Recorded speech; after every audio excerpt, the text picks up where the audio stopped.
কালকে দেখলাম 1 কোটি টাকার গরু, গলার মধ্যে দুর্মোটা স্বর্ণের চেইনের লোক, এটা সম্পর্ক কি? চেইন কুরবানি দিব? মানুষের দৃষ্টিভঙ্গি কোথায় চলে গেছে।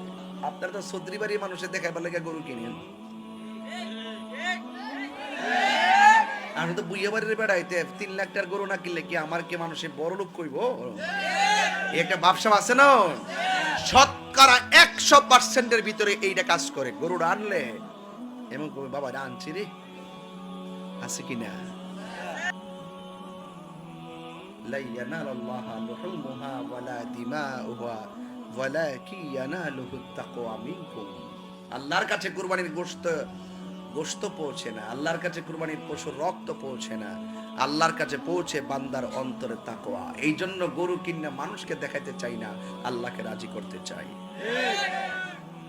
যদি কোন ঠিক কিনা?